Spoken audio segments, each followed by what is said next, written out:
Blue lock chapter 317 రివ్యూతో మళ్ళీ వచ్చేసాం. Japan versus Nigeria మ్యాచ్లో ఏం జరిగిందో తెలుసా?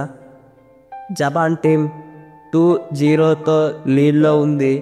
నైజీరియా కెప్టెన్ కూసో బ్లూ లాక్ టీం యొక్క బ్రెయిన్ ఇసాగి కరాసు ఐక్యూ అని గుర్తించాడు. వీళ్ళని ఆపలేకపోతే గెలవడం కష్టపడి ఒప్పుకుంటాడు. కానీ నైజీరియా స్టార్ ప్లేయర్ అయిన ఒనాచి ఎందుకు ఊరుకుంటాడు? అనాథాశ్రమంలో కూసోతో కలిసి ఫుట్బాల్ నేర్చుకొని U20 ఆఫ్రికా కప్ ఛాంపియన్గా మారిన అతని స్టోరీ ఇన్స్పిరేషన్గా ఉంటుంది. ఒనాచి తన అద్భుతమైన మిడ్ ఎయిర్ షూటింగ్ టెక్నిక్తో గోల్ చేయడానికి ప్రయత్నిస్తాడు.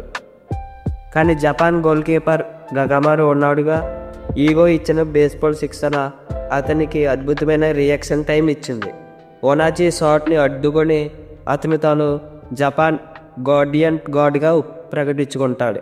ఇది నిజంగా షాకింగ్ సేవ్గా ఉంటుంది. ఫస్ట్ హాఫ్ ముగిసింది. జపాన్ టీం లీడ్లో ఉంది. ఈ చాప్టర్పై మీ అభిప్రాయం ఏంటి? నైజీరియా టీం కంబ్యాక్ ఇస్తుందో లేదో కామెంట్లో తెలియజేయండి. ఈ వీడియో మీకు నచ్చితే లైక్ చేయండి, షేర్ చేయండి, మరియు బాంకాయ్ తెలుగు ఛానల్ని సబ్స్క్రైబ్ చేసుకోండి. ఈ మాంగా ఎక్స్ప్లెనేషన్ వీడియో ఫుల్గా కావాలంటే కామెంట్ సెక్షన్లో ఫుల్ వీడియో అని కామెంట్ చేయండి.